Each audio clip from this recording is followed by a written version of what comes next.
What's going on, guys? Nick here, bringing you the first Madden 15 edition of the team schemes. This week we're taking a look at the Detroit Lions playbook, and a formation you're going to be seeing me use a lot in my MUT series called single back ace.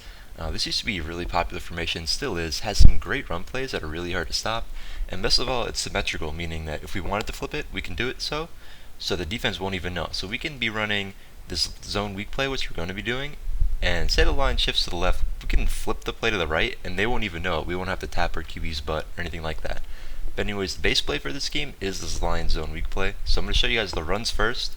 And with this play, all you really want to do is just run it to the side that looks better. So right now, if you were running this play that's an outside zone run, which side would look better? Do you want to run it to where there's a 3 defensive linemen and then outside linebacker on the right? Or do you want to go where there's just no one on the left? So we'll run it to the left. You'll see that the outside guy gets double teamed almost every single time. And then you're able to just either run around him or run inside of him. So I'll do that again. The great thing about this play, like I mentioned, is the tight end and that left tackle, they'll double team this guy on the outside. And then all of a sudden, when the other guy comes down to stop the run, they'll break off and then they'll go pick up the other guy. I haven't seen too many runs that do this. So right now, actually, they probably won't double team the end. What will probably happen is the tight end will go for the outside linebacker. So go ahead and we'll hike it. And you see, this time you get one-on-one matchup and we don't get getting block shedded. I kind of took the wrong hole there, though. If I can go in instant replay. You'll notice I probably should have kept it to where this run's supposed to go, and which is pretty much right in between that area. But like an idiot, I went that way. As you see, the way that the run's designed to go is actually to go inside, but so many times the run is actually better to the outside that I just get into a habit of going to the outside. But like I mentioned, this is symmetrical, so right now, I mean, this is a weird defense. It looks the same either way. I don't really know what formation this is. But if I wanted to, I could flip the play, and all of a sudden I'm running the ball to the right. Defense doesn't know that I flipped it, but I'm able to get yard gain before Shermanizes me. Do the same thing. This time there's an extra linebacker on the left, so we run it to the right. Notice the guy gets double teamed. Sherman somehow got off that block. Steve Smith probably should have uppercutted him. Ice up. So that's pretty much the zone weak play. You can just run it to whatever side looks better. It's an extremely hard run play to stop. And one more quick little mention about that play, it works better with a faster back. In MUT, I was trying to use Marshawn Lynch, the elite Marshawn Lynch on it, and he's kind of too slow to get going. Like, he has really low acceleration, so it takes him a minute to get to that second gear before he can really break the run to the outside. But I was using like I think the 70 overall Chris Johnson, and he's a beast. It's like 10 yards per carry. But anyways, the next play is the halfback dive. So anytime the defense starts to kind of adjust to that zone weak, we're going to flip to this play. And it's exactly what you think a halfback dive is. If there's more guys in the middle on your team than their team, you can probably hit them with a dive. So on a lot of those occasions, I probably could have hit the defense with a dive, but I was just running the zone weak to show you. This is against goal line, so we're not even going to really worry about that. Nothing to say there. This is another just example. This is probably when I wouldn't run the dive.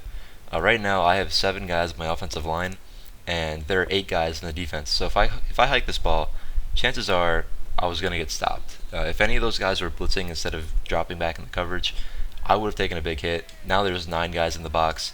You just don't want to really run a dive when there's more guys on the defense than on your offense inside of the box. If you don't know what the box is, it's basically, imagine a box starting at the kind of tight end to left tackle area, going to where the linebackers are and then coming around. It just encompasses that area. It's just how many people can potentially stop the run as soon as you hike the ball is how I think of it. But one thing that I didn't mention about the halfback dive is I typically just abuse it when a defense is in a 3-4. So the drawback of a 3-4 is that there's no one over the guards. So pretty much if I were to hike this ball, one guard is going to go take a linebacker, another guard is going to probably double team the center, and then I'm going to be able to just get a one-on-one with the linebacker. That time I ran right at him, but typically you probably want to avoid that guy. So either way, those are the run plays that I use. Now I'm going to switch over to the pass plays, which, by the way, are your default audibles. So if you're going to run this game in MUT, you can easily do so. The 2 plays that I use are corner strike and PA deep in. I don't quite mess around with the quick slants play because, to be honest, you can set that up yourself with audibles or hot routes, so you won't really even need to use it. I do set these plays up couple of ways though, so that's a little bit of a plus. The first play, let's do corners first, if I can find a corner strike. There we go. We're going to go ahead and do it against random play, so I'm not cheating. One thing that I like to do this year that I haven't really seen anyone do is I take these C routes, which you know are usually pretty good against man. Sometimes they get jumped, but when you motion them over to the other side of the field like this, and you have them crossing each other, they absolutely destroy man, and you create a pretty good zone beater. Right now, if I were to call this against zone, it wouldn't really have the greatest impact because the linebackers over the middle of the field in hook zones would drop back and go to pick up this C route. So what I do is I take the tight end on the left and I put him on an in route, and then I take the tight end on the right and I usually just put him on a drag. Voice crack. This is setup one. I do it like 2 or 3 different ways, and I'll show you guys those after. But right now, if I were to call this play against zone, I don't know which one it is yet. The tight end on the in route, he'll suck down any zone coverages underneath, and it'll leave the C route wide open over the middle. At the same time, he's going to bring back the hook zones to open up the drag, and then we also have obviously the C route on the left, which will sometimes be like a cover 2 or a cover 3. This is against, looks like a cover 3, and you see what I mean by those zones kind of drop down. And that time I didn't bother to pass lead it because I'm actually only having one hand on my controller. Typically though, I kind of pass lead it to the right so that linebacker or that safety can't jump it. But either way, I'm going to show you guys what happens here. So we can get on the tight end. When he runs this in route, you'll notice that these zones by the linebackers, they're only staying about 5 to 6 yards back, which means that this C route is going to get pretty good. I did what everyone does. They guard the wrong one when they manually cover this. See, the one breaks over the middle of the field. Now he goes to cover that running back that's on a delayed route, and then you notice Steve Smith's got all the area in the world, but somehow he just drops it like Jacoby Jones. That's also Cam Chancellor. Either way, that's pretty much what you're looking to do on this play. There is a little bit of a tell when you run it, of course, because you're motioning this guy over, and on the other play you're not going to be motioning him over. But either way, it's such a good play that it's really hard to cover. Here I just get annihilated by block shed. So we'll go ahead and we'll do this again. If I don't get a man coverage in a second, then I'm just going to force one, because this play will absolutely annihilate man coverage. When you run these C routes, they just I don't even really know what I was doing there. Probably should have thrown the other one. But when you run these C routes, what happens against man coverage is the one that covers the C route over the middle of the field, he just kind of stops, and it's hard to explain without you guys seeing it. So I'm just going to go to a cover 2 man real quick. Now keep in mind, this is against Sherman. His reaction is going to be a whole lot better than some run-of-the-mill corner. Sherman does what Sherman wants in this game. So see if we can't not get block shedded.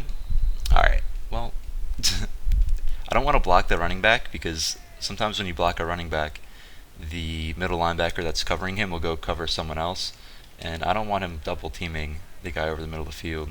So I'll just take my chances with the block sheds. Alright, well let me go ahead and just show you guys what happens. Alright, so right now Sherman's on this C route here. You notice he gets the free release off the line of scrimmage, and then he breaks to the middle, and you notice he's got 3-4 steps on Sherman, which is easily enough to throw the ball, and I would have just fixed it into that little window there. Let me throw it once though. Can I not get block shedded just one time? And this time I guess I'll block the running back. I'll be smart. Hopefully though he doesn't go over to someone. Alright, so there we go. That's pretty much what it would look like. Sherman covered it a little bit better than most corners will. But that's how I set it up in like a version 1 kind of thing. Now the other version that I do is very similar, where I motion him over. But this time with the tight end on the right, I'm going to slant him in. The wide receiver on the far left, I'm going to put him on a drag. And then with this guy over with this left tight end, you can pretty much do whatever you want. I typically have him on like a little out route kind of thing for a quick hitting route. That little out route thing, it'll usually beat man coverage if you can throw it quick enough. And notice that the C route over the middle still gets open, but it doesn't get open as much, and that's because he doesn't have the other C route kind of meshing with him, kind of creating a little distraction for Sherman. Let's see if we can't run it again though. Obviously against man coverage, you're going to pretty much have the slant over the middle with the tight end. You'll notice that you get pretty good separation there, and that's against, was that Kendall Wright or was that Malcolm Smith? That was against Malcolm Smith, who's got like 89 speed.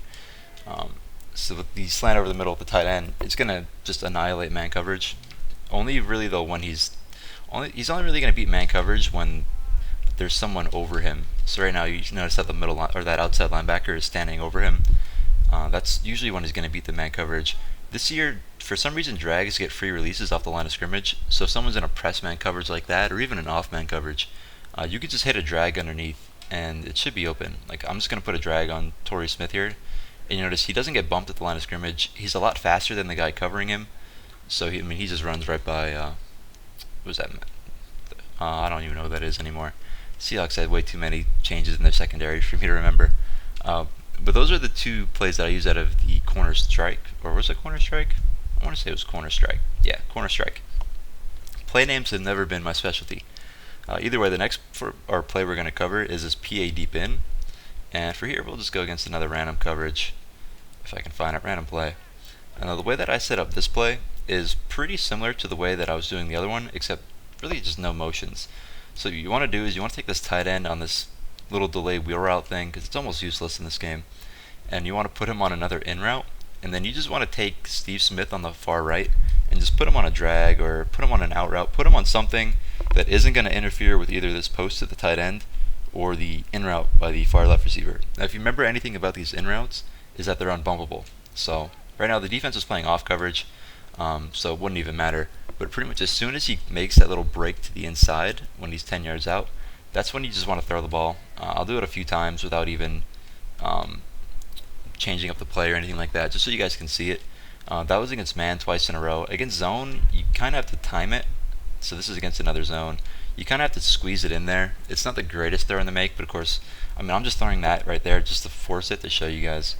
That's not an actual read that I would make in a game. There's a little bit better of an example against zone. Now, of course, we haven't changed any of the other routes yet, so it's going to look a little bit different when we do that.